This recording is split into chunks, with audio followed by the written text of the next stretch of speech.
خراب ہو جائے گی. حکومت بھی دہشت گردی کے خلاف جب ایکشن لیتی ہے تو یہ سوچتی ہے نا کہ دہشت گردوں میں کتنی پاور ہے, تمیز سے, طریقے سے. اب یہ ایک اختلاف تھا جو بڑھنا شروع ہو گیا. اس اختلاف کے پیچھے نہ حکومت کی لالچ, نہ پیسے کی لالچ, نہ دولت, یہ سب الزامات ہیں اسلام دشمنوں کے جو انہوں نے صحابہ پر لگائے ہیں. نہ حضرت علی پر کوئی الزام لگایا جا سکتا ہے اس مسئلے میں, نہ حضرت معاویہ پر. رائے کا اختلاف ہے, رائے کا اختلاف.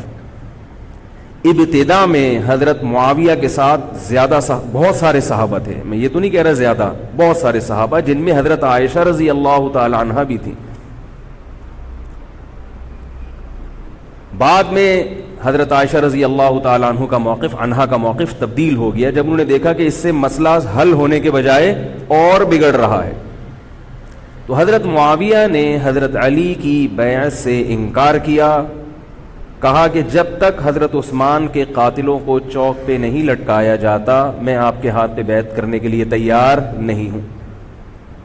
یہ حضرت معاویہ کی رائے تھی.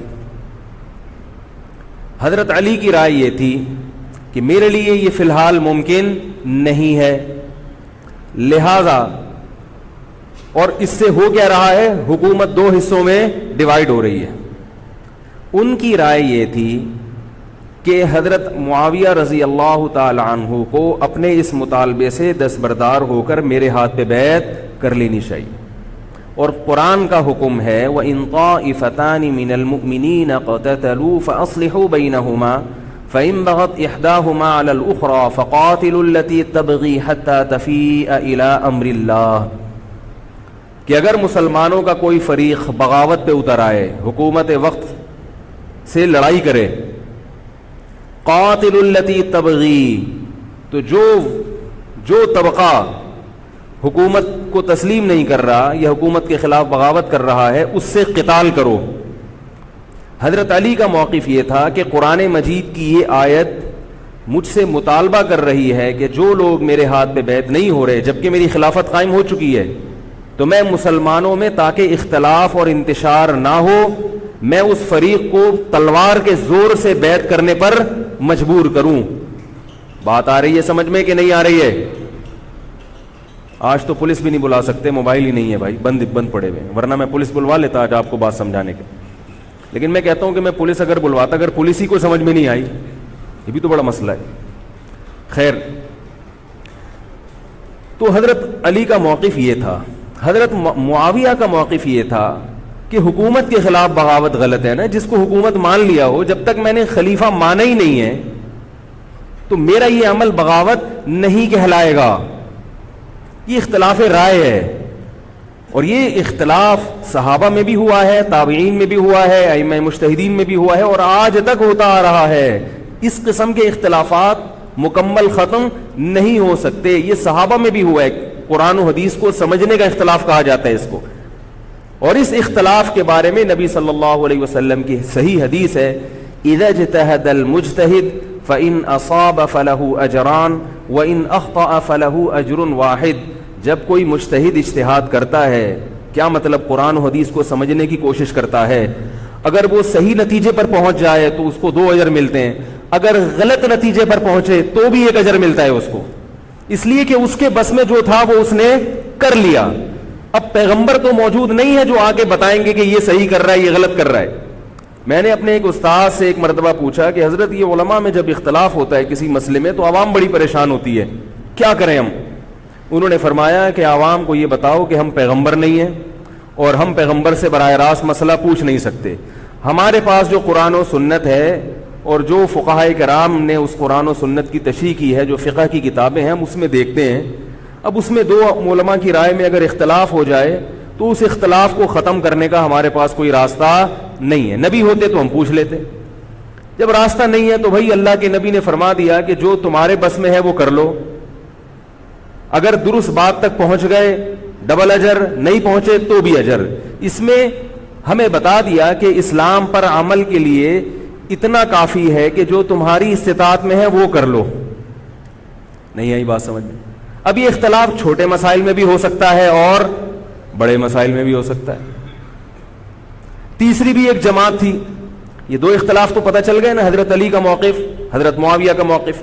ایک تیسری جماعت تھی جو یہ کہتی تھی کہ نہ ہم حضرت علی کا ساتھ دیں گے نہ حضرت معاویہ کا, کیونکہ دونوں مسلمان ہیں, دونوں لڑ رہے ہیں, مسلمانوں کو ہم لڑتا ہوا نہیں دیکھ سکتے. ان کا موقف تھا. حضرت علی رضی اللہ تعالیٰ عنہ ایک صحابی کے پاس گئے اور ان سے کہا کہ آپ میری جماعت میں شامل ہوں اور اہل شام کے خلاف میرے ساتھ مل کے لڑیں. وہ صحابی گئے, ایک لکڑی کی تلوار اٹھا کے لائے.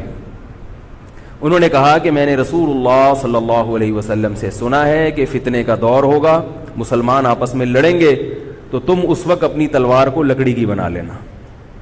لکڑی کی تلوار کا مطلب جو کسی سے لڑنے کے کام نہ آئے. میں تو نہیں لڑ سکتا.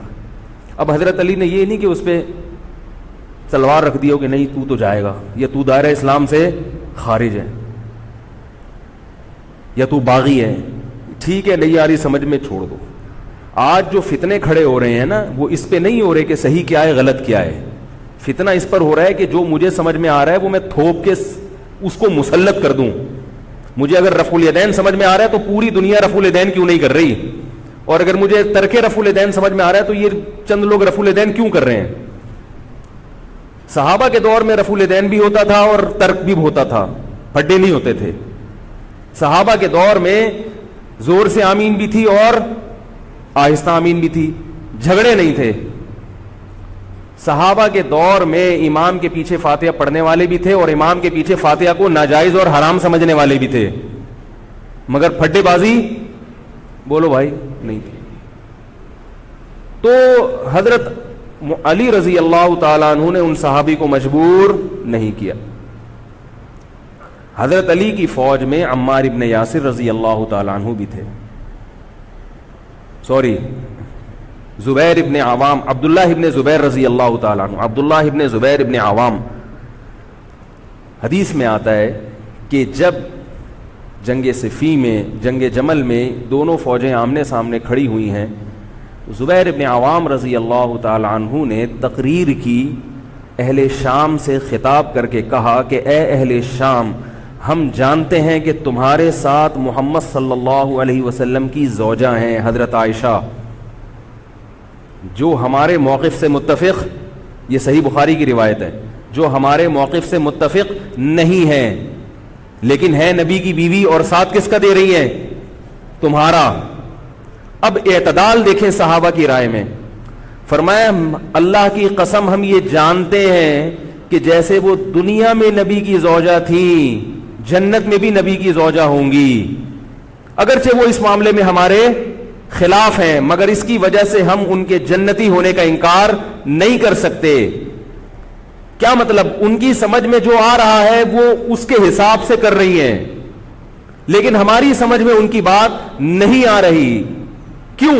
اس لیے فرمایا کہ ہم یہ دیکھ رہے ہیں کہ اللہ ہمیں نبی کی زوجہ عائشہ رضی اللہ تعالی عنہا کے ذریعے آزما رہا ہے کہ تم نبی کی زوجہ کو دیکھتے ہو یا قرآن کے حکم کو دیکھتے ہو. قرآن کہہ رہا ہے کہ خلیفہ کے خلاف بغاوت نہیں ہو سکتی, کائنم من کان, بغاوت کرنے والا کوئی بھی کیوں نہ ہو. تو نہ چاہتے ہوئے بھی ہم تمہارے خلاف آ کے کھڑے ہوئے ہیں. خدا کی قسم اس آزمائش میں ہمیں کس نے ڈالا ہے, اللہ نے ڈالا ہے. وہ لوگ جو حضرت عائشہ رضی اللہ تعالی عنہا پر تہمتیں لگاتے ہیں, جو حضرت معاویہ کو برا بھلا کہتے ہیں, وہ لوگ حضرت علی اور ان کے ساتھیوں سے سبق کیوں نہیں سیکھ لیتے.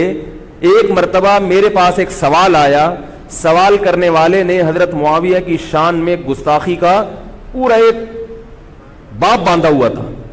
اس نے کہا کہ جس نے نبی کے داماد کے خلاف تلوار اٹھائی وہ اسلام میں معاذ اللہ کیسے ہو سکتا ہے, اور ایسے برے برے القاب کہ میں زبان پہ بھی نہیں لا سکتا. میری عادت ہے شارٹ کٹ جواب دینے کی, گلویلے دی تے پھل موسم دا. اتنا ٹائم تھوڑی ہے کہ ہر آدمی کے سوال کو لے کے بیٹھ جائیں. میں نے کہا آپ کے جواب میں اتنا کافی ہے کہ یہ وہ الزامات ہیں کہ جس کے خلاف تلوار اٹھائی اس نے بھی یہ الزامات نہیں لگائے. مدعی سست اور گواہ چست. نہیں آ رہی میرا خیال ہے بات. جو حضرت علی کے ساتھ تھے انہوں نے تو یہ کچھ حضرت معاویہ کے خلاف نہیں کہا. انہوں نے تو, وہ تو پھر بھی جنتی مان رہے ہیں, ایک دوسرے کی نماز جنازہ میں شریک ہو رہے ہیں, مال غنیمت کو تقسیم نہیں کر رہے, ایک دوسرے کی عورت پہ ہاتھ نہیں اٹھا رہے, احترام کر رہے ہیں, ایک دوسرے کے پیچھے جنگ ختم ہونے کے بعد نمازیں پڑھی جا رہی ہیں. اللہ تعالیٰ نے یہ مثال صحابہ کی قائم کی ہے دنیا کو دکھانے کے لیے کہ ان میں اتنا بڑا اختلاف ہو کہ تلواریں بھی چل جائیں تو وہ اختلاف بھی حدود سے تجاوز نہیں کرتا. اور ہمارے چھوٹے چھوٹے اختلافات میں کیا ایک دوسرے کے خلاف بہتان تراشیاں اور زبان درازیاں ہوتی ہیں.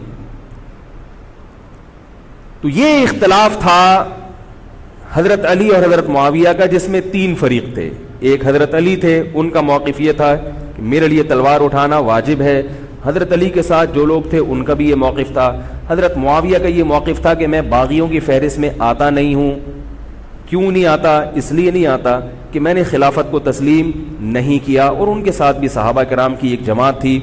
اور تیسرا موقف, بہت سارے صحابہ یہ تھے جو کہتے تھے ہم کسی کا ساتھ نہیں دیں گے, دونوں طرف مسلمان ہیں, ہماری تلوار سے کسی مسلمان کا خون ہو ہم یہ برداشت نہیں کر سکتے. ہماری رائے یہ ہے, اہل سنت والجماعت کی رائے یہ ہے کہ یہ ان تینوں فریقوں میں جو برحق تھے وہ حضرت علی تھے, کیونکہ حکومت تھی ان کے پاس. باقی جو دونوں فریق تھے صحابہ کرام کے, ان سے غلطی ہوئی ہے, مگر یہ غلطی اجتہادی ہے. یہ نفس پرستی والی غلطی, حکومت کی لالچ والی, دولت کی لالچ والی, یہ ہٹ دھرمی والی, یہ ضد والی غلطی بولو بھائی نہیں ہے. یہ وہ غلطی ہے جس کے بارے میں محمد صلی اللہ علیہ وسلم نے فرمایا کہ اگر مجتہد سے غلطی ہوتی ہے تو بھی اس کو اجر ملتا ہے, کیونکہ اللہ نے قرآن میں فرمایا فاتقوا اللہ ما استطعتم, اللہ سے اتنا ڈرو جتنی تم میں استطاعت ہے. تو ان کی جتنی سمجھ میں آیا انہوں نے اس حساب سے کیا. تو 2 جنگیں ہوئی ہیں, جنگ جمل اور جنگ صفین. اب ایک اور بات ہے, تاریخی حقیقت ہے کہ 2 جنگوں کے بعد حضرت علی رضی اللہ تعالی عنہ کو خوارج نے شہید کر دیا. یہ وہی خوارج جو حضرت عثمان کے قاتل تھے. انہوں نے شہید کس کو کیا؟ حضرت علی کو. حضرت علی کی شہادت کے بعد حضرت حسن رضی اللہ تعالی عنہ کی 6 مہینے تقریباً خلافت رہی ہے. حضرت حسن رضی اللہ تعالی عنہ نے امت میں جوڑ پیدا کرنے کے لیے حضرت معاویہ رضی اللہ تعالی عنہ سے سلو کر لی اور خلافت سے دستبردار ہو کر حضرت معاویہ کے ہاتھ پر بیعت ہو گئے. نہیں آ رہی میرا خیال, پولیس کو فون کریں یار, بہت اہم بات ہے یہ, اس کو اچھی طرح سمجھ لیں, اللہ کرے سمجھ میں آ جائے. تو جب یہ ہو گیا تو مسئلہ ختم ہو گیا نا.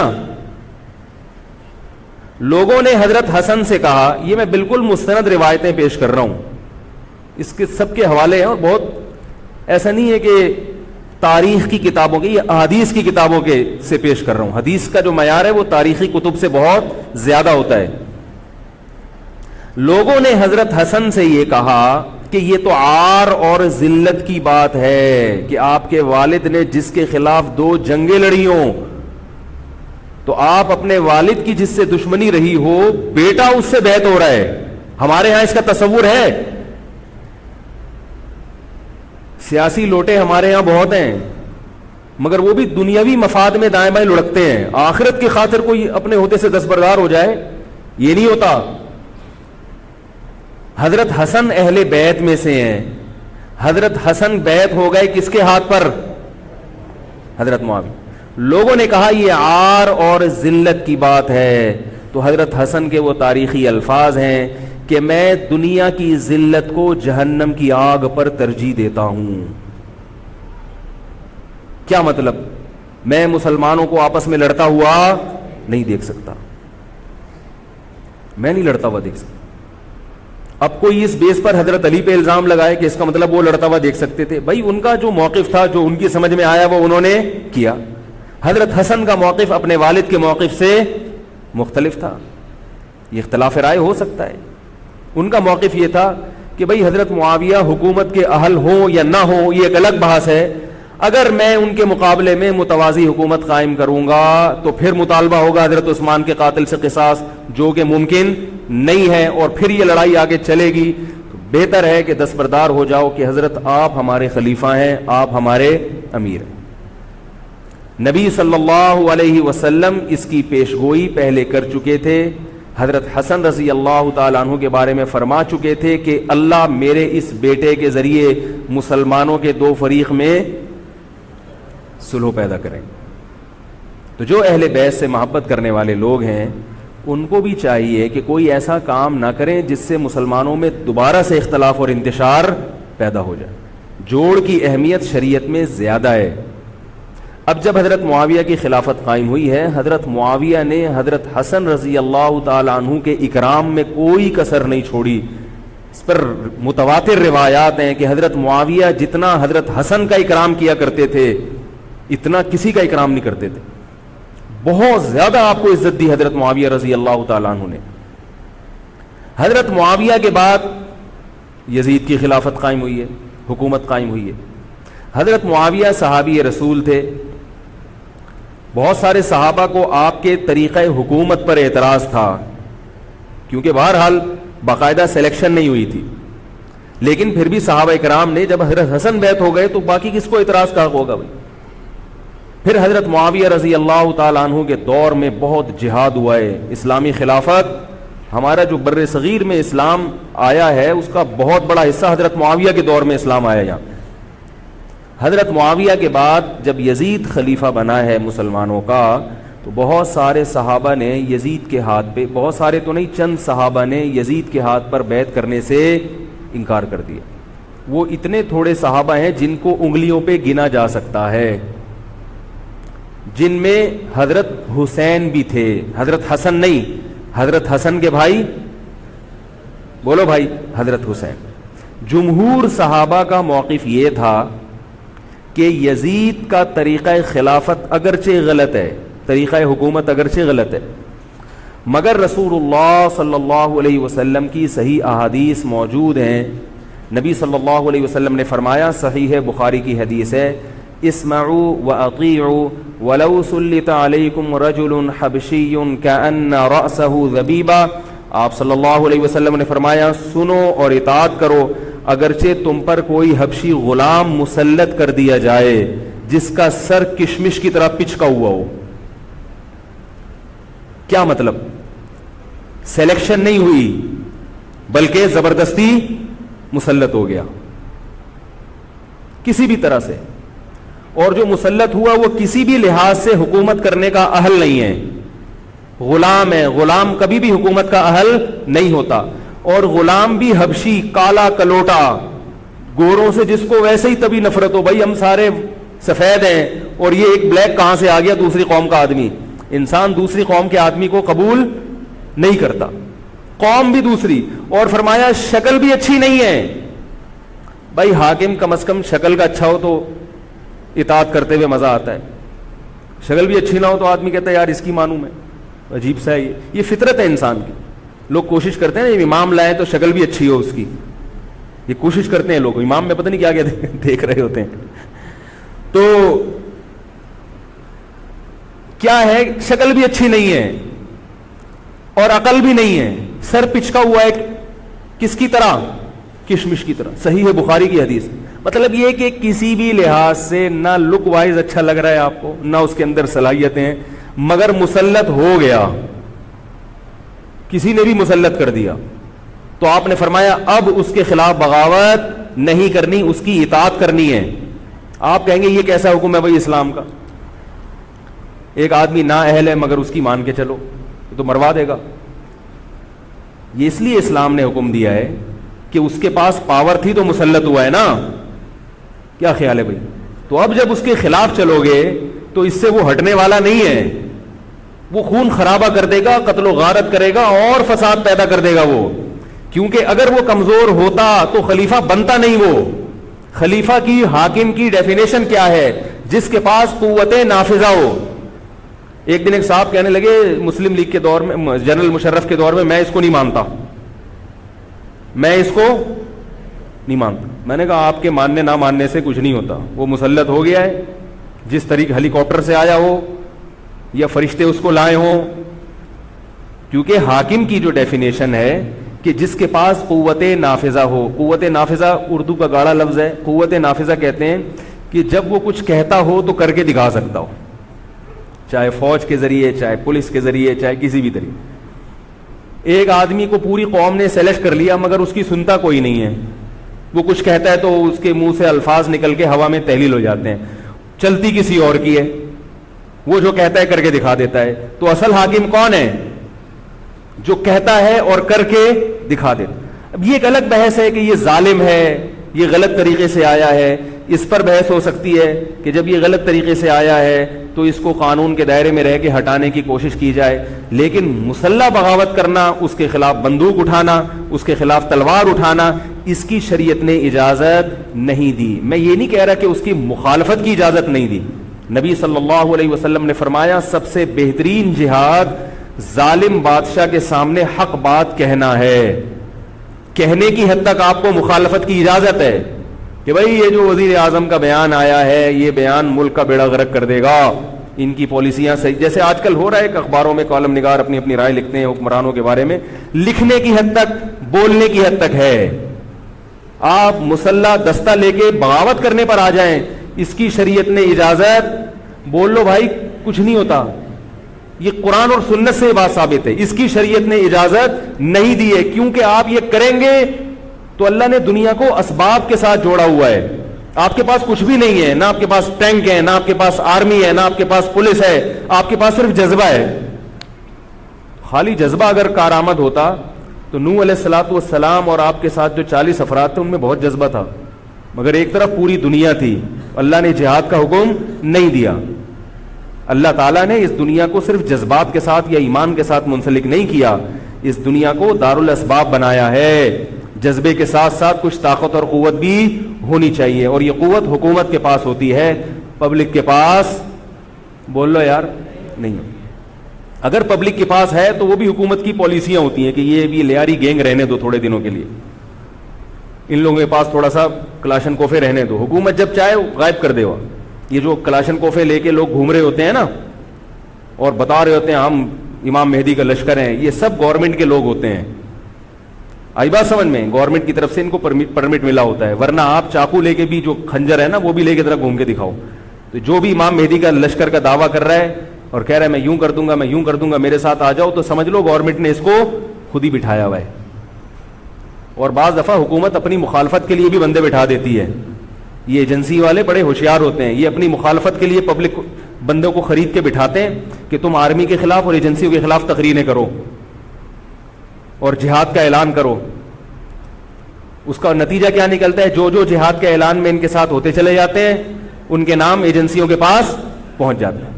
پھر ایجنسیاں کہتی ہیں ابھی ان کو کھل کے جہاد کرنے دو, تاکہ جتنے لوگوں میں اس قسم کے جہاد کے جراثیم ہیں وہ تمام آ جائیں اور ایک ہی دفعہ اسپرے کر کے سب کو نمٹا دیا جائے. یہ ایک بچوں کی طرح کبھی اس کو پکڑ لیا, یہ کام نہیں ہوتا. تو اس لیے کہہ رہا ہوں یہ جو نوجوان طبقہ ہے اس کو جہاد کے نام پہ الو بنانے والے ہر جگہ بہت ہیں. الو ضرور بنو مگر کسی اور عنوان سے بن جاؤ, جہاد کے نام پہ الو نہ بنو, کیونکہ کسی اور عنوان سے الو بنو گے اتنا نقصان نہیں ہوگا. اس عنوان سے الو بنو گے تو بڑا بیڑا غرق ہو جائے گا, جیسے کہ بہت سو کا بیچاروں کا ہو چکا ہے. تو میں یہ عرض کر رہا تھا کہ نبی صلی اللہ علیہ وسلم کی صحیح حدیث ہے, اسی طرح صحیح مسلم کی حدیث ہے, آپ صلی اللہ علیہ وسلم نے حاکم کی اطاعت کا حکم دیا. صحابہ نے عرض کیا یا رسول اللہ اگر وہ ہم پہ ظلم کرے تو بھی بغاوت نہ کریں.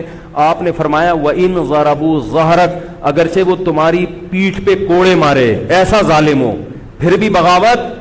یہ میں نہیں کہہ رہا, یہ محمد صلی اللہ علیہ وسلم کے الفاظ ہیں. کیوں؟ اس لیے کہ آپ صلی اللہ علیہ وسلم نے اتحاد پہ زیادہ زور لگایا ہے. بھائی حکومت ایک ہوگی جیسی مرضی لنگڑی لولی ہو, مگر مسلمان کی جو ایک یونائٹی ہے, جو ایک اتحاد ہے, وہ تو برقرار رہے گا نا. اگر آپ کمزور ہو گئے تو کتنا مرضی ایمان ہو, کمزور آدمی دنیا میں کہیں بھی نہیں پنپ سکتا. تبھی میں کہتا ہوں پاکستان کی قدر کرو, جیسا مرضی ہے ایک مضبوط آرمی تو ہے نا, ایٹم بم تو ہے, جیسی مرضی آرمی ہو, لیکن ہے تو نا. اگر یہ ختم ہو گئی اور نیک نیک لوگ آ گئے مگر اتنے پاورفل نہ ہوئے, وہ آپ کو انڈیا سے نہیں بچا سکتے, وہ آپ کو امریکہ کے شر سے نہیں بچا سکتے, کیونکہ اس وقت پوری دنیا پاکستان کی دشمن ہوئی ہوئی ہے سوائے چند ممالک کے. اور وہ جو ملک بچا ہوا ہے یہ میرے اور آپ کی تقریروں سے نہیں بچا ہوا, یہ ایٹم بم سے بچا ہوا ہے.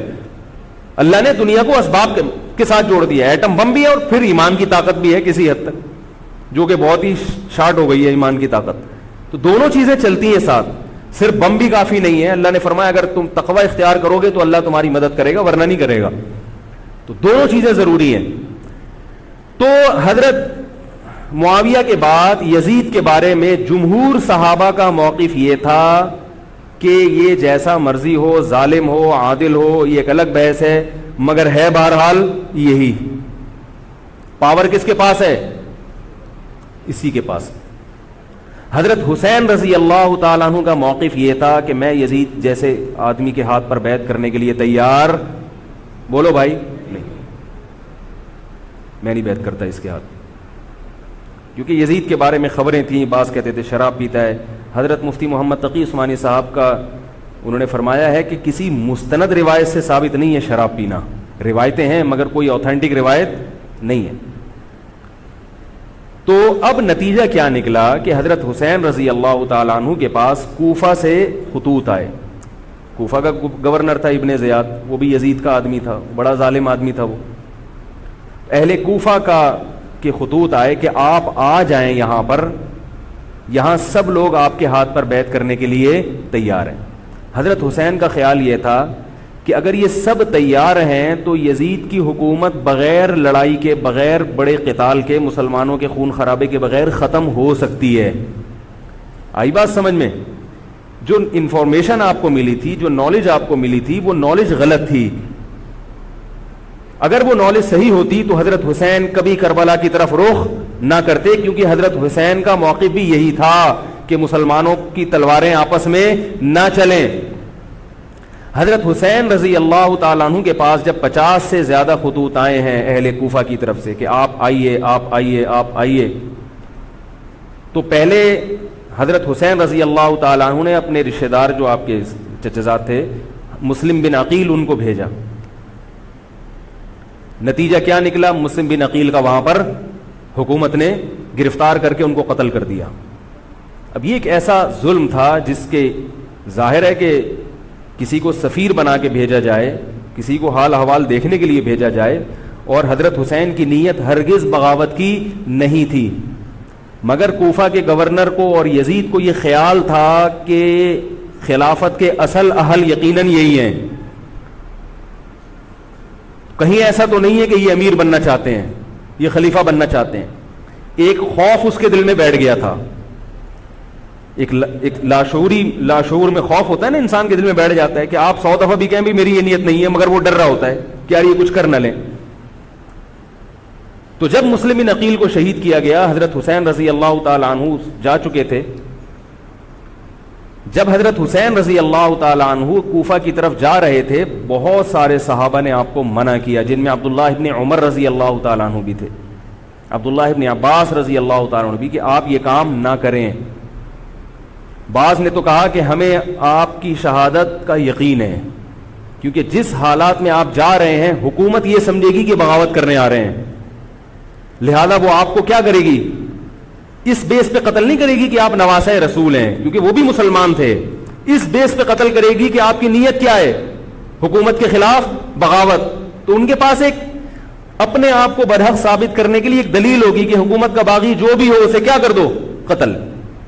رسول اللہ صلی اللہ علیہ وسلم نے فرمایا, صحیح حدیث ہے, کہ جب مسلمان کسی ایک امیر پہ جمع ہو جائیں تو اس کے خلاف جو بھی اٹھے, نبی نے فرمایا اس کو قتل کر دو, کائنم من کان, چاہے وہ اس کے خلاف اٹھنے والا کتنا ہی نیک کیوں نہ ہو.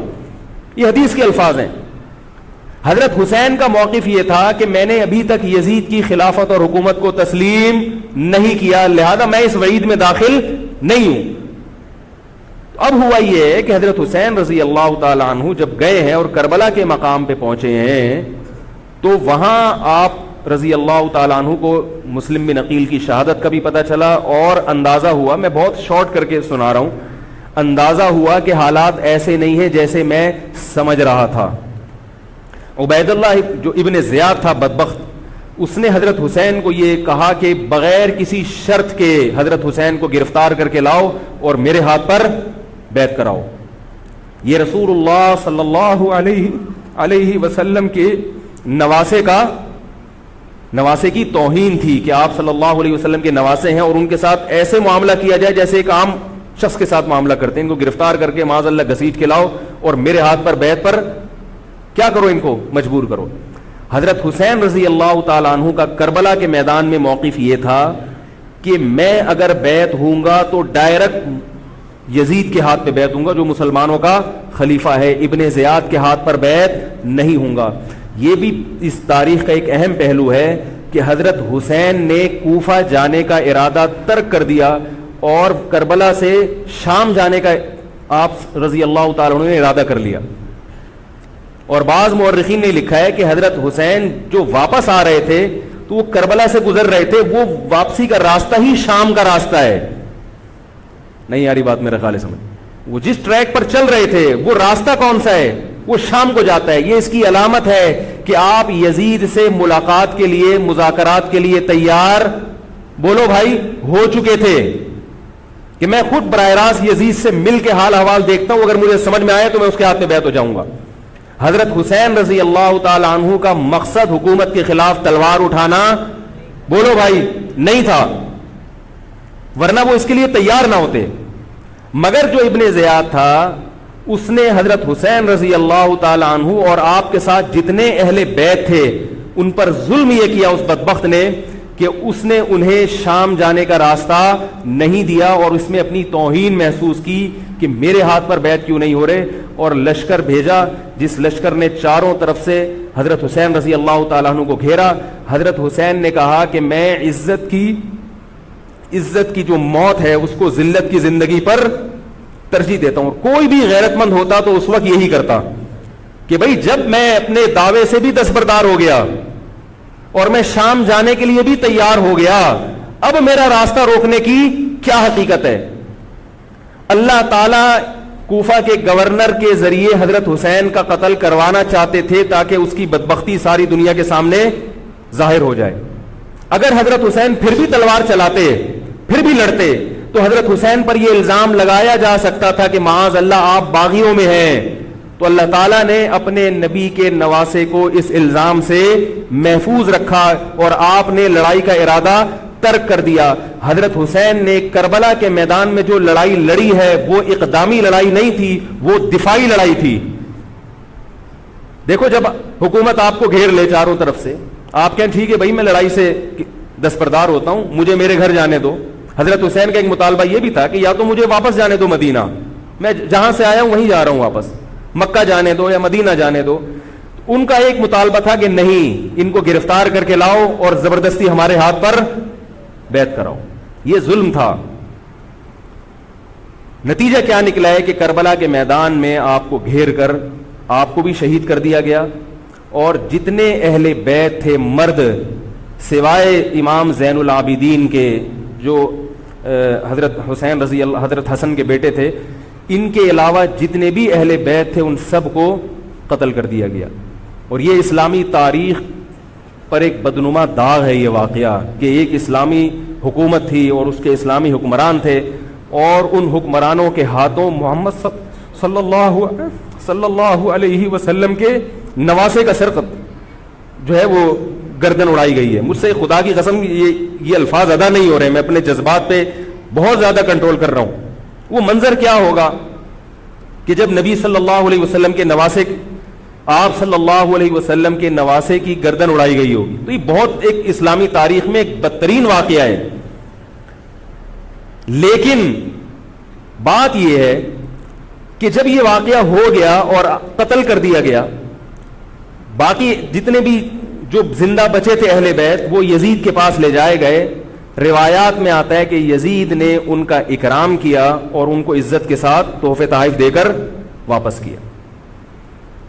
یہ جو کربلا کے واقعات میں جو ظلم کی داستانیں اضافی بیان کی جاتی ہیں, اس کا مستند تاریخی روایات سے کوئی ثبوت بولو بھائی نہیں ملتا. اب لوگوں نے اپنی دکانیں چمکا لی ہیں, پانی نہیں تھا, کئی دنوں سے کھانا نہیں ملا. صحیح روایات سے ثابت ہے کہ حضرت حسین رضی اللہ تعالیٰ عنہ کربلا کے میدان میں وضو کر کے نماز پڑھتے تھے تو پانی تھا تو, اور بعض نے یہ کہا کہ اہل بیت کی عورتوں کی عزتیں اچھالی گئی ہیں. آپ اس طرح کی باتیں کر کے اہل بیت سے محبت کا اظہار کر رہے ہو یا ان کی توہین کر رہے ہو؟ بولو بھائی.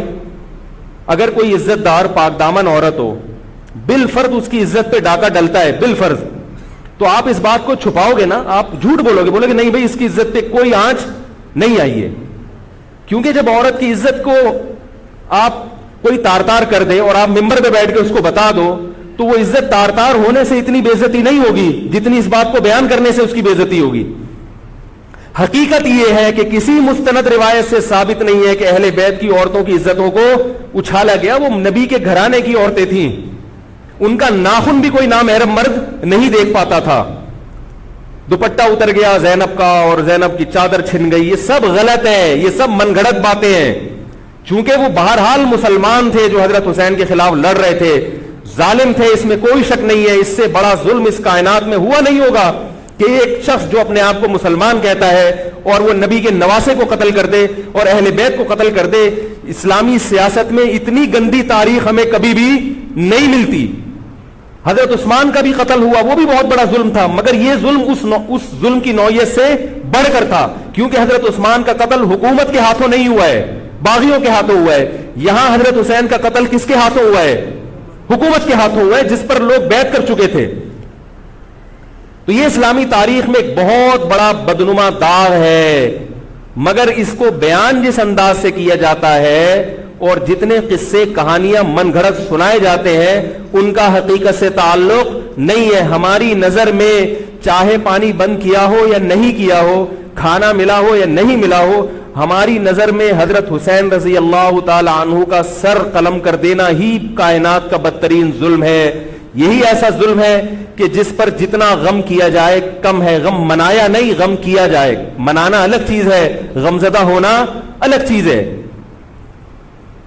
لیکن جو آگے اس میں تڑکا لگایا جاتا ہے اس کا حقائق سے تعلق, بولو بھائی, نہیں ہے.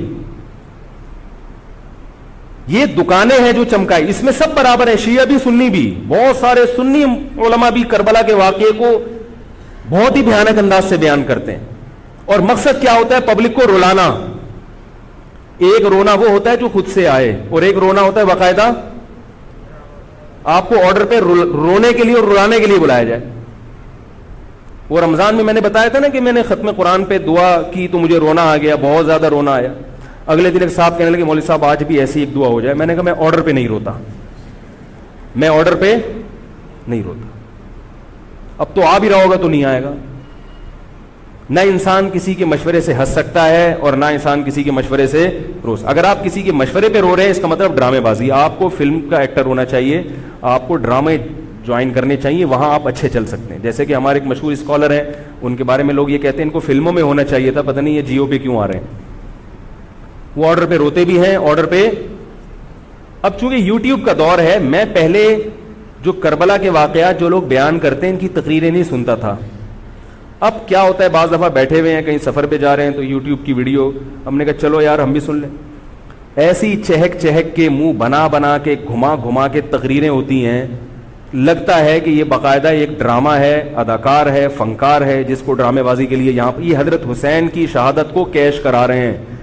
یہ حضرت حسین سے محبت کرنے والے نہیں ہیں, یہ ان کی شہادت کو دیکھو. اس کی مثال ایسے جیسے کوئی محلے میں مر گیا, کسی سیٹھ کا بیٹا مرا, اب آپ کو سیٹھ سے قرضہ چاہیے تو سب سے زیادہ آپ روگے نا, تاکہ سیٹھ صاحب سمجھیں کہ محبت سب سے زیادہ کس کو ہے؟ آپ کو. تو آپ اس کی بیٹے کی موت کو کیا کرا رہے ہو؟ کیش کرا رہے ہو. بعض لوگ کسی کی شہادت کو کیش کراتے ہیں, کسی پہ ظلم کو کیش کراتے ہیں. تو میں پھر عرض کروں کہ بہت بدترین واقعہ ہے. حضرت حسین رضی اللہ تعالیٰ عنہ کا سر لے جایا گیا یزید کے پاس. یزید بدبخت نے چھڑی سے آپ کے ہونٹوں کو چھوا. وہاں صحابی رسول نے فرمایا کہ ایسا مت کرو. فرمایا اللہ کی قسم میں نے ان ہونٹوں پہ بارہا محمد صلی اللہ علیہ وسلم کے ہونٹ رکھے ہوئے دیکھا ہے. بارہا میں نے دیکھا ہے کہ محمد صلی اللہ علیہ وسلم نے ان ہونٹوں کا بوسہ لیا ہے. بارہا میں نے دیکھا ہے. ان صحابی کے دل پہ کیا گزر رہی ہوگی جو حضرت حسین کے ساتھ یہ حرکت دیکھ رہے ہوں گے, جبکہ اسی حسین کو انہوں نے بارہا نبی کی گود میں بھی دیکھا اور بارہا نبی کے ہونٹوں کو بھی ان ہونٹوں سے مس ہوتے ہوئے دیکھا. تو جب یہ سر ان کے سامنے رکھا ہوگا اور اس کے ساتھ یہ حرکت ہو رہی ہوگی, ان صحابی کے جذبات کیا ہوں گے. مگر اس کے باوجود جو بتانے کی بات ہے, جو میں بتانا چاہتا ہوں, انہوں نے یزید کے خلاف بغاوت نہیں کی کہ جس یزید نے حضرت حسین کا یہ حشر کر دیا ہو, اگر اس کے خلاف بغاوت ہوگی تو باقی مسلمانوں کا کیا حشر کرے گا. تو اس میں صبر کی تلقین بھی صحابہ نے بتائی ہے کہ حاکم کے مظالم کو برداشت کیا جائے, زبان سے اس کو ہائی لائٹ کیا جائے کہ غلط ہو رہا ہے, تلوار نہ اٹھائی جائے. بات نہیں آ رہی میرے خیال ہے سمجھ میں, کیونکہ آج ایک واقعہ ہوا ہے ورنہ کربلا جیسے درجنوں اور واقعات ہو جائیں گے. تو صحابہ کرام کی سیرت میں ہمیں ہر طرح کے اسباق ملتے ہیں. تو میں یہ عرض کر رہا تھا کہ یہ ہے وہ کربلا کا واقعہ جس کا میں نے آپ کو خلاصہ بیان کیا. اس کے بعد کیا ہوا ہے کہ یہ جو بنو امیہ کی حکومت تھی, اس کی وہ ویلیو صحابہ کرام کے دل میں نہ رہی جو پہلے کسی حد تک برقرار تھی. یہ بہت ایک حکومت کے خلاف لوگوں کے دل میں بغض پیدا ہو گیا اور بالآخر بغاوتیں شروع ہوئیں. لیکن جمہور صحابہ کا موقف پھر بھی یہی تھا کہ حکومت کے خلاف بغاوت جائز, بولو بھائی, نہیں. اور اسی طرح کے ظالم لوگ آتے رہے اور انہی کی اولادوں میں بنو امیہ میں اللہ نے پھر عمر ابن عبدالعزیز کو پیدا کیا. عمر ابن عبدالعزیز بھی انہی ظالم لوگوں کی اولاد تھے, مگر اسلام چونکہ قیامت تک رہنے کے لیے آیا ہے تو اللہ کو اپنا دین محبوب ہے, اللہ غیب سے انتظام کرتے ہیں. عمر ابن عبدالعزیز جیسے ہی حکومت میں آئے ہیں, خلیفہ بنے ہیں, آپ رضی اللہ تعالی عنہ نے وہ بنو امیہ کی جو جاہلانہ چیزیں تھیں ان سب کو ختم کر دیا. حکومتی ملکیت کو جو ذاتی خزانہ لوگ سمجھنا شروع کر دیا تھا اس کو ختم کیا. عمر بن عبدالعزیز کی ایک تاریخ ہے, ان کو 5واں خلیفہ راشد کہا جاتا ہے. علم حدیث کو مرتب کیا گیا, فقہ کو مرتب کیا گیا, حدیث کا علم ضائع ہو رہا تھا. آپ نے حکم دیا کہ اکتب ما کان من حدیث رسول اللہ صلی اللہ علیہ وسلم فإنی اخاف ضیاع العلم والعلماء. فرمایا مجھے علم اور علماء کے ضائع ہونے کا خطرہ ہے, محمد صلی اللہ علیہ وسلم کی حدیثوں کو ریٹن فارم میں لایا جائے. تو باقاعدہ پھر حدیث کو باقاعدہ جمع کیا گیا کتابوں کی شکل میں, اور آج ہمارے پاس وہ حدیث محفوظ ہیں. فقہاء کرام کا دور آیا تو اللہ تعالیٰ نے حضرت عمر بن عبدالعزیز کے دور میں امت کو الحمدللہ دوبارہ جمع کر دیا. عمر بن عبدالعزیز کے بعد پھر بغاوتیں ہوئیں, بالآخر بنو امیہ کی حکومت کا خاتمہ ہوا, بنو عباس کی حکومت آئی. مگر بنو عباس کی حکومت آنے سے بنو امیہ کی حکومت مکمل ختم نہیں ہوئی. وہی ہوا کہ آپ نے اچھی نیت سے بغاوت کی مگر اس کا نقصان زیادہ. وہ کیا ہوا, بنو امیہ بھاگ گئے, اندلس میں حکومت قائم کر لی, اور ادھر بنو عباس کی. تو یہ تاریخ میں پہلا واقعہ تھا کہ اسلامی خلافت 2 حصوں میں ڈیوائیڈ ہو گئی. اس کے بعد آج تک ایک جگہ مسلمان جمع نہیں ہو سکے. کیوں؟ مسلمانوں نے اس حدیث کی مخالفت کی کہ امیر کے خلاف بغاوت, بولو بھائی, نہیں کرو. اب میں آپ سے ایک بات کہتا ہوں کہ بالآخر ڈیوائیڈ ہوتے ہوتے ہوتے ہوتے آج پتہ نہیں کتنے سارے اسلامی ملک بن گئے.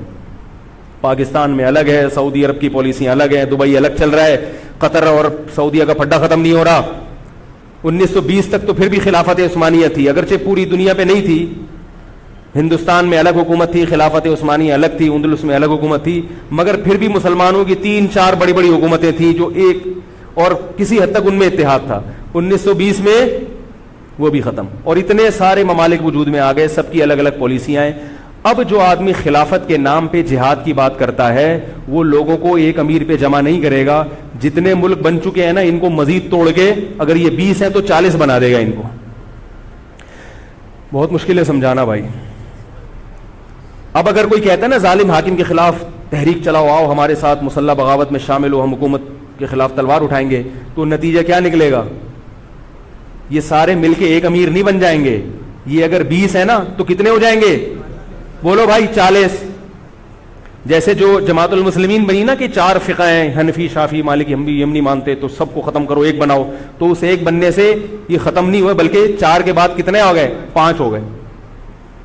نہیں آ رہی بات؟ میرا خیال ہے آ رہی ہے الحمدللہ.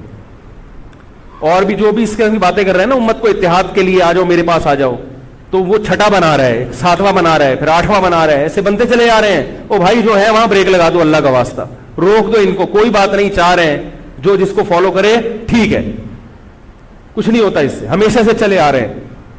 تو اب اگر ایک خلیفہ نہیں ہے, ہونا تو چاہیے ایک ہی خلیفہ, نہیں ہے تو جو ہے اسی پہ گزارا کرو, ورنہ اس سے بھی جاؤ گے, اس سے بھی جاؤ گے. تمہاری کوئی مضبوط طاقت اور قوت ہوگی نہیں, کافر جب چاہے گا تمہیں ٹیشو پیپر کی طرح استعمال کر کے پھینک دے گا. تو کربلا کے واقعہ سے ہمیں کیا سبق ملتا ہے؟ علامہ ابن تیمیہ رحمہ اللہ تعالی فرماتے ہیں کہ جمہور صحابہ کی جو رائے تھی, حضرت حسین رضی اللہ تعالیٰ عنہ کی بھی اپنی ایک رائے تھی, مگر ابن تیمیہ رحمہ اللہ فرماتے ہیں کہ اگر حضرت حسین رضی اللہ تعالی عنہ کربلا کی طرف خروج نہ کرتے تو ابن تیمیہ کی رائے یہ ہے کہ یہ زیادہ بہتر تھا. اب آپ کہیں گے کہ صحابی رسول کی رائے سے اختلاف کر رہے ہیں, نہ وہ کہہ رہے ہیں وہ جو جمہور صحابہ تھے جو حضرت حسین کو منع کر رہے تھے وہ بھی تو صحابہ تھے, حضرت حسن بھی تو صحابی تھے. حضرت حسن نے حضرت معاویہ کے خلاف لڑائی نہیں لڑی. تو صحابہ کی دو رائے تھی, جمہور ایک طرف تھے, تو فرماتے ہیں اگر یہ نہ ہوتا تو زیادہ بہتر تھا. لیکن حضرت حسین رضی اللہ تعالی عنہ کے بارے میں ہمارا موقف یہ ہے کہ وہ یہ سب کچھ اس وقت کے جو حالات تھے اس میں کوئی بھی ہوتا اور غیرت مند ہوتا تو وہ یہ کرنے پر مجبور تھا.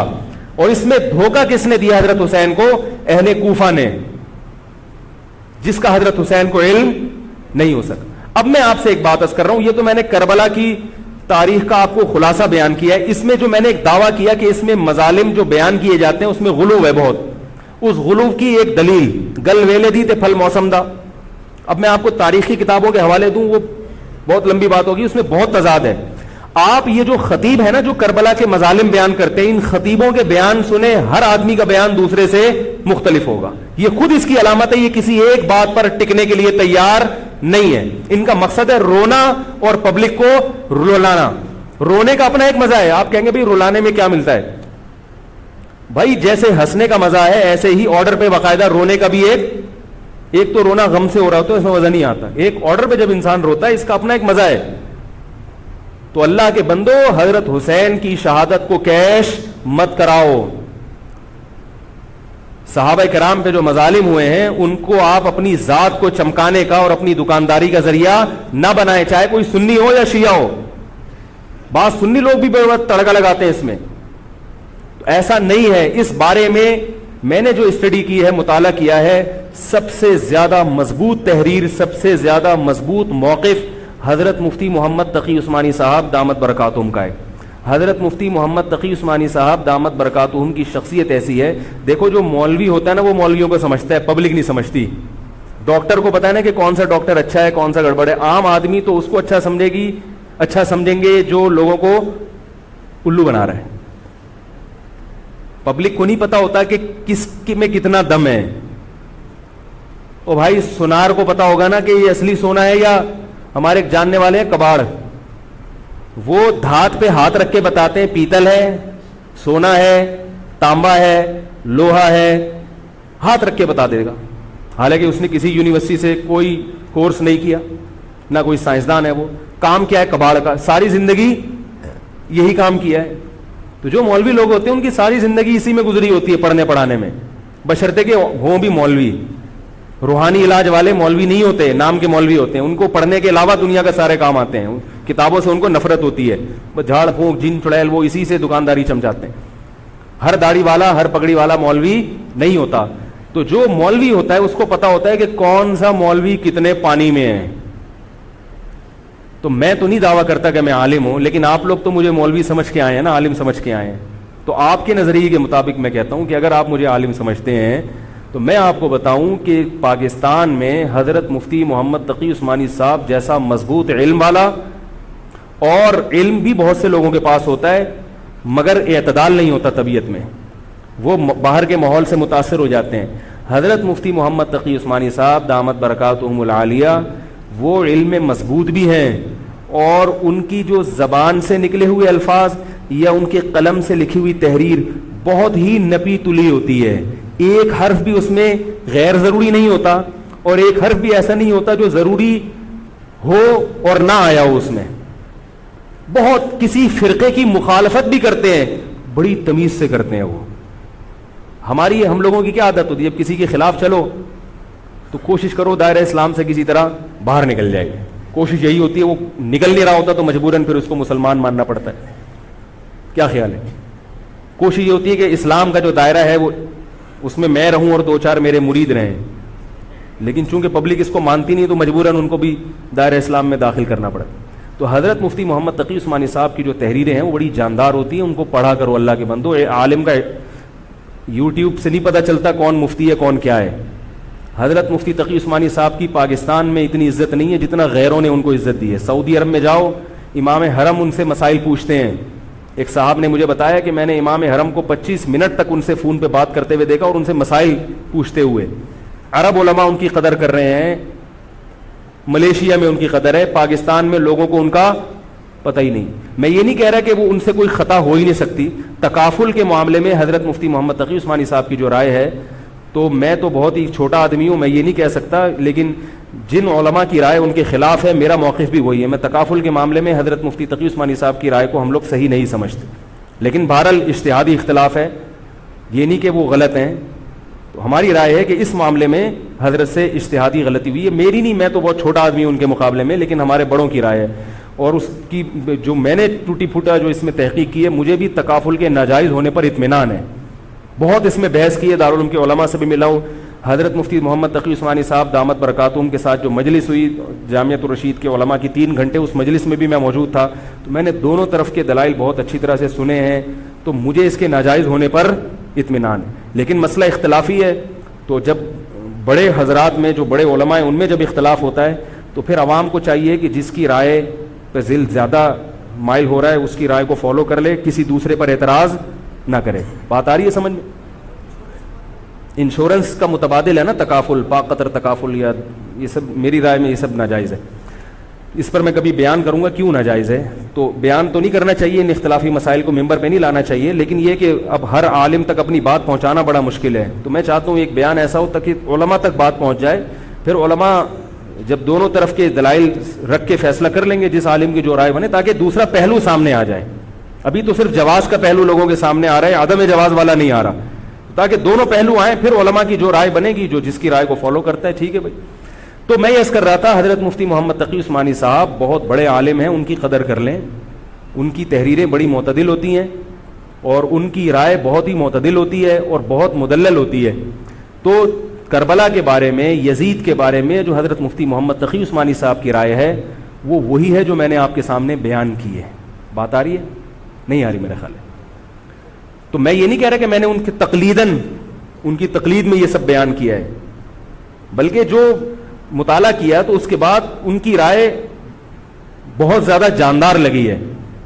اور یہ جو میں عرض کر رہا ہوں نا کہ یہ جو کربلا کے واقعات بیان کیے جاتے ہیں, ہر خطیب کا بیان دوسرے خطیب سے مختلف ہے. یہ خود اس کی علامت ہے کہ دال میں کچھ کالا کالا ہے. یہ ایک جگہ ٹکتے کیوں نہیں ہیں. تو اب میں ایک بات عرض کروں. اسی طرح یزید کے بارے میں لوگ سوال پوچھتے ہیں, یزید کیا, تو یزید کے بارے میں بھی دونوں طرف ہماری رائے کے حساب سے غلو ہے. یزید کے دور میں حضرت حسین کا قتل یقیناً ہوا ہے, مگر کسی ایک مستند روایت سے یہ ثابت نہیں کہ یزید نے حکم دیا تھا حضرت حسین کو قتل کرنے کا. یہ کہیں بھی روایت میں ثابت نہیں آ رہی میرا خیال ہے. کوفہ کے گورنر کے حکم سے قتل ضرور ہوا ہے, لیکن کیا یزید نے اس کا آرڈر دیا تھا؟ اس کا کسی مستند روایت میں ثبوت بولو بھائی نہیں ملتا. لیکن اس بنیاد پہ یزید کو رحمت اللہ علیہ کہنا یہ بھی غلط ہے. ٹھیک ہے, یزید کے بارے میں کسی مستند روایت سے نہیں ملتا کہ اس نے قتل کا حکم دیا تھا یا قتل کروایا تھا, لیکن قتل ہونے کے بعد یزید نے اس گورنر کے خلاف ایکشن نہیں لیا. حضرت عثمان کے قاتلوں کے بارے میں تو یہ تھا کہ ان کو لٹکایا جائے, حضرت حسین کے قاتلوں کو کیوں نہیں لٹکایا؟ نہیں یاری بات سمجھ. تو یہ جرم بھی ہے کہ حکومت, ممکن ہے یزید کہہ سکتا ہو کہ میرے بس میں نہیں ہے, کہہ سکتا ہو کہ میرے بس میں نہیں ہے. تو بھائی آپ کے بس میں اگر نہیں ہے تو حضرت علی کے بس میں بھی نہیں تھا حضرت عثمان کے قاتلوں سے قصاص لینا. تو اس لیے یزید کو بالکل معصوم قرار دینا یہ بھی غلط ہے. وہ مجرم تھا, لیکن اس کو اتنا لعنتی قرار دے دینا کہ گویا حضرت حسین کو اس نے قتل کرایا تھا, اس کا بھی کسی تاریخی مستند روایت سے ثبوت نہیں ملتا. لہذا صحیح بات یہ ہے کہ نہ لعنت اللہ علیہ کہو نہ رحمت اللہ علیہ کہو. خام خواہ میں فضول چیزوں میں پڑھنے کی بولو بھائی ضرورت کیا ہے؟ قیامت کے دن آپ سے یزید کے بارے میں سوال. میرے سے کسی نے پوچھا کہ یزید کے بارے میں آپ کیا کہتے ہیں. میں نے کہا آپ کو جاپان کے جو بھی صدر ہے اس کے بارے میں پتہ ہے؟ چائنا کے بارے میں پتہ ہے؟ وہ کہہ رہے وہ تو کافر ہیں. میں نے کہا چلو مسلمانوں کے علامہ اقبال کے بارے میں پوری رپورٹ ہے آپ کے پاس. تاریخ میں لاکھوں شخصیات ایسی ہیں جن کے بارے میں آپ کو نہیں پتا. تو یزید کے بارے میں بھی اگر نہیں پتا ہو تو میرا خیال ہے کوئی پریشان ہونے کی ضرورت نہیں ہے. تو یہ کربلا ایک واقعہ تھا, ایک اسلامی تاریخ میں ایک بدترین واقعہ رونما ہوا اور یہ واقعہ ختم ہو گیا. ہمیں جو قرآن اور سنت نے جس بات کا حکم دیا ہے ہمیں وہ کرنا ہے. بات آ رہی ہے سمجھ میں؟ ہمیں کیا کہا ہے؟ نماز قائم کرنی ہے, اسلام کے 5 ارکان ہیں. کربلا کا واقعہ دنیا میں وجود میں آتا تو بھی 5 نمازیں پڑھنی تھیں, وجود میں نہیں آتا تو بھی 5 نمازیں پڑھنی. باقی حضرت حسین کی شہادت اس لیے بھی ہوئی ہے کہ اللہ کے نبی نے ان کو شہید قرار دے دیا تھا. تو اللہ تعالیٰ نے آپ کو اس منصب تک پہنچانا تھا جس منصب کی گواہی محمد صلی اللہ علیہ وسلم دے چکے. بعض دفعہ کوئی مقصد نہیں ہوتا, ایک مقصد ہوتا ہے کسی کو اونچے درجے تک پہنچانا. غزوہ احد میں 70 صحابہ شہید ہوئے. اللہ نے اس کی حکمت یہ بھی بیان کی وَيَتَّخِذَ مِنْكُمْ شُهَدَاءَ, اللہ تم میں سے بہت سو کو شہادت کے درجے پر فائز کرنا چاہتا. تو حکومت تھی, حضرت حسین رضی اللہ تعالیٰ عنہ کو اللہ تعالیٰ نے شہادت کے مرتبے پر پہنچایا اور ظالم حکمرانوں کے مرتبے کو گھٹانا تھا. تو یہ کام ہو چکا. اب ہمیں کیا کرنا ہے؟ ہمیں جو قرآن اور سنت ہے اس کو فالو کرنا ہے. محرم منانا کہیں بھی نہیں ہے اسلام میں. محرم حضرت حسین کی شہادت سے پہلے بھی آتا تھا, اس کے بعد بھی آتا ہے. تو اہل سنت والجماعت کا جو مذہب ہے, میں آپ کے 1-2 منٹ زیادہ لے رہا ہوں, بس یہ بات ختم کر رہا ہوں میں. دیکھو ہم شیعہ ہیں یا سنی ہیں؟ بولو نا بھائی. جو شیعہ لوگ ہیں ان کو وہ کرنے دو جو ان کا مذہب ہے. اختلاف اور فرقواریت وہاں ہوتی ہے جہاں آپ اپنا مسلک دوسرے پہ ٹھوستے ہو. ان کا مسلک ہے ماتم کرنا, ان کا مسلک ہے تو ان کو کرنے دو, وہ اللہ ان سے خود حساب لے لے گا. آپ کو ان سے اس مسئلے میں بحث کرنے کی ضرورت بولو بھائی نہیں. لوگ آفس میں لڑ رہے ہیں شیعہ سے, او بھائی مجھے فون کر کے کہتے ہیں, میں نے کہا یار وہ جب شیعہ ہے تو وہ کیوں مانے گا آپ کی بات؟ تو چھوڑ دو اس کو اپنے حال پہ. حق واضح ہے, باطل واضح ہے, اگر اس کو وہ سمجھ میں آ رہا تو کرنے دو. آپ کیوں الجھ رہے ہو؟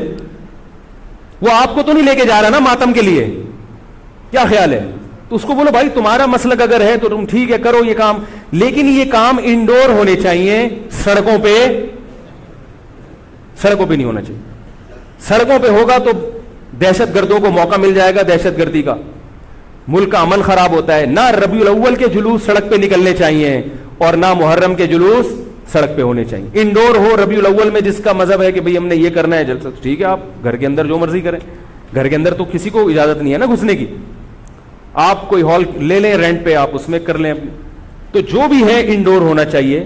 تو وہ شیعہ ہیں ان کو وہ کرنے دو جو ان کا مذہب ہے. آپ آدھا تیتر آدھا بٹیر نہ بنو, یا تو پورے سنی بنو یا پورے شیعہ بن جاؤ. یہ درمیان کی چیز کوئی چاہتا ہے کہ میں بن جاؤں؟ ہے بھائی, نہ مرد ہو نہ عورت ہو. بیچ کا تو اچھا نہیں لگتا نا. ایک تو اللہ نے کسی کو بیچ کا بنا دیا, وہ تو آزمائش ہے. خود سے جو بیچ کا ہوتا ہے وہ کسی کو بھی پسند بول لو نا بھائی نہیں ہوتا. تو بیچ کے نہ بنو. اہل سنت کے ہاں شیعہ کا مذہب جو ہے وہ کرنے دو اس کو. یہ ہمیشہ سے چلا آ رہا ہے, آج کا نہیں ہے, یہ صدیوں سے چلا آ رہا ہے. آپ نہیں ختم کر سکتے اس کو. یہ حضرت عیسیٰ علیہ السلام آئیں گے تو امت ایک پر جمع ہوگی. باقی جو شیعہ ہے وہ شیعہ ہے, جو سنی ہے وہ سنی ہے. جو اپنی مرضی سے سنی بن جائے ٹھیک ہے, نہیں بنے اللہ جانے.